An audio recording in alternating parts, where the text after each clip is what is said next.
नमस्कार, स्वागत है आपका मेरे चैनल नंदिनी जो मैं हूं नंदिनी। सनातन धर्म, जैसे मैं हर बार बोलती हूँ कि सनातन धर्म को खत्म करने की औकात किसी की भी नहीं है। हाँ, कुछ गलत लोगों की वजह से ये धूमिल जरूर पड़ सकता है, इस पे गंदगी की परत जरूर जम सकती है। सनातन धर्म खत्म कभी नहीं हो सकता। सनातन धर्म खत्म होने का सवाल ही पैदा नहीं होता।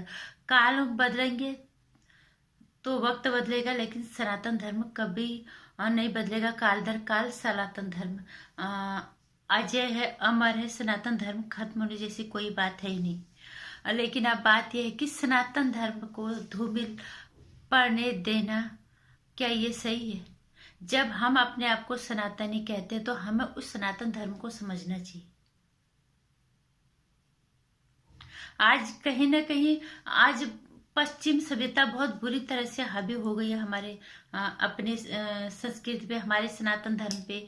और हिंदू राष्ट्र होने के बावजूद भी यहाँ कई हिंदू को, कई तरह से हिंदू को ही समझौता करना पड़ता है। ऐसा क्यों? जितने भी क्रिश्चियन स्कूल होते हैं उनके स्कूलों में उनके स्कूल चलते हैं, उनके चर्चों में जैसे, और मुस्लिमों के हैं इनके मदरसे चलते हैं। हर धर्म के कुछ ना कुछ चलता है, लेकिन हिंदू के गुरुकुल लुप्त होते जा रहे, क्यों?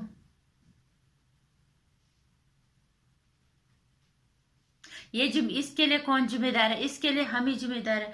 गुरुकुल अगर बढ़ेंगे, मुझे ऐसा लगता है कि गुरुकुल को बढ़ावा देना चाहिए। गुरुकुल में अगर बच्चा पढ़ के निकलेगा तो वो एक पूरा सनातनी और एक बहुत ही कर्तव्यनिष्ठ इंसान बन के वहां से निकलेगा। वो बहुत अच्छे से अपनी संस्कृति को समझ पाएगा, अपने धर्म को समझ पाएगा, अपने आप को समझ पाएगा, और वो दूसरे धर्मों को भी समझ पाएगा। कभी सनातन धर्म दूसरे धर्मों से नफरत करना नहीं सिखाता। कभी सनातन धर्म ने दूसरे धर्मों पे की निंदा नहीं की है। सनातन धर्म को कोई समझे, कोई पढ़े तो समझ में आएगा। और सनातन धर्म, कुछ लोग बैठे हुए हैं जो सनातन धर्म को गलत तरीके से पेश करने की कोशिश करते हैं, वो भी गलत है। ये हम सनातनी हैं, हम हिंदूवादी हैं, इसका मतलब ये नहीं है कि मैंने आज भी किसी को एक ट्वीट मैंने लिखा था कि उन्होंने बोला था कि मैं इस तरह से हिंदुत्व का प्रचार कर दूंगा कि जहर घोल दूंगा कि सारी जगह, कुछ ऐसे उन्होंने बोला था। लेकिन मैंने बोला मैंने उनको जवाब दी, कम से कम हमारे हिंदू की छवि खराब ना हो, सनातन धर्म की छवि खराब ना हो। हमें उस चीज का भी ध्यान रखना चाहिए। सनातन धर्म कभी गलत संदेश नहीं देता।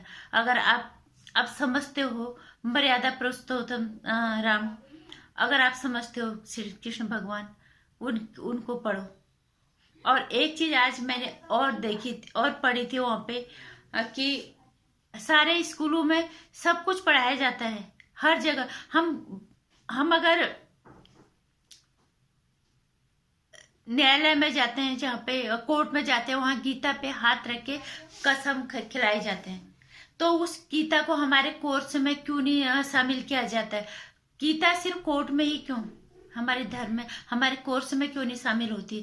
गीता पूरे जीवन का सार है।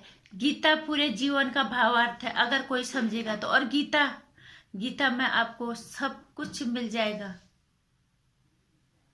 बहुत ही खूबसूरत और बहुत ही हर तरह का संदेश आपको गीता में मिल जाएगा। फिर गीता कोर्ट तक ही क्यों, कोर्स में क्यों नहीं?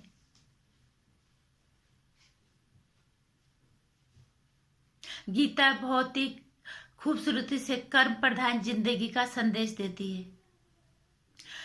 कोई इंसान, हमारे सारे धर्म ग्रंथ ऐसे हैं कि हमें किसी और जगह जाने की जरूरत है ही नहीं। अगर हम उन्हें पढ़ लेंगे तो गीता में बहुत कुछ है, पूरे मानव जीवन का सार उसमें, हर तरह का जीवन जीने का सार उसमें। हम गीता में हाथ रख के कसम खाते हैं कोर्ट में, लेकिन उस गीता को हम कोर्स में शामिल नहीं कर सकते।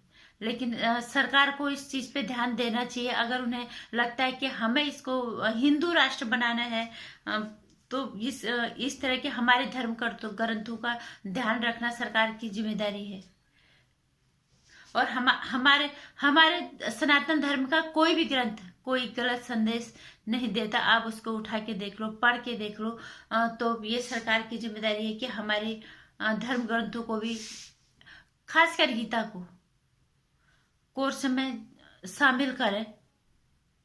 हमारे आने वाली पीढ़ी समझे हमारे सनातन धर्म को, उसमें क्या सिखाया गया है, उसमें क्या पढ़ाया गया है। बहुत कुछ उसमें सीखने को मिलता है, बहुत कुछ उसमें एक जीवन जीने की, जो आज की पीढ़ी लगभग भूल चुकी है। शायद काफी कुछ बदल जाएगा अगर ऐसा होगा तो। उस सिर्फ मात्र एक गीता को कोर्स में शामिल करने से हमारी पीढ़ी की कायापलट निश्चित रूप से होगी। अपनी संस्कृत की तरफ लौटेंगे, सनातन धर्म की तरफ लौटेंगे, हिंदुत्व का मतलब समझेंगे। और मैं अभी भी कह रही हूँ, उस तरफ लौटने का मतलब ये नहीं कि वो किसी और धर्म से नफरत करेंगे। वो सबसे प्यार करना सिखाता है सनातन धर्म। सनातन धर्म कभी अशांति और अराजकता जैसी चीजों को बढ़ावा कभी नहीं देता। सनातन धर्म शांति का प्रतीक है। सनातन धर्म तब तक हथियार नहीं उठाता जब तक उस पर हमला ना हो। लेकिन सनातन धर्म जब वो है, जब बुराई बहुत ज्यादा हावी हो जाती है तो फिर सनातन धर्म उस बुराई को खत्म करने का संदेश भी देता है। इसीलिए हम यही कहते हैं कि हमारी जो गीता है, उस गीता को कोर्स में शामिल करें। ये सारे लोग सरकार के सामने विनती करें, और मैं सरकार से भी यही विनती करना चाहूँगी। और जितने भी लोग अगर मेरी वीडियो देख पाएंगे या समझ पाएंगे, मेरी वीडियो को शेयर कर लेना, ज़्यादा से ज़्यादा इसको लाइक भी कर देना, क्योंकि ज़रूरत है आज वक्त के हिसाब से, बहुत ज़रूरत है। अगर कोई समझेगा और कोई सोचेगा तो।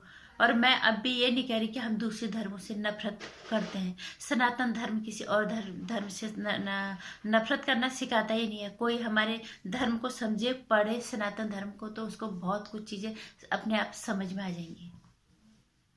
नमस्कार। लास्ट में ये कहूँगी, हमारी गीता को कोर्स में तक लाने में सब साथ दें, सब अपनी आवाज़ उठाएं। और वीडियो को मेरी शेयर कर देना, लाइक कर देना, चैनल को सब्सक्राइब भी करना। आने वाली वीडियोस की जानकारी आपको मिलती रहे, इसके लिए आप घंटे आइकन भी प्रेस कर लेना। नमस्कार।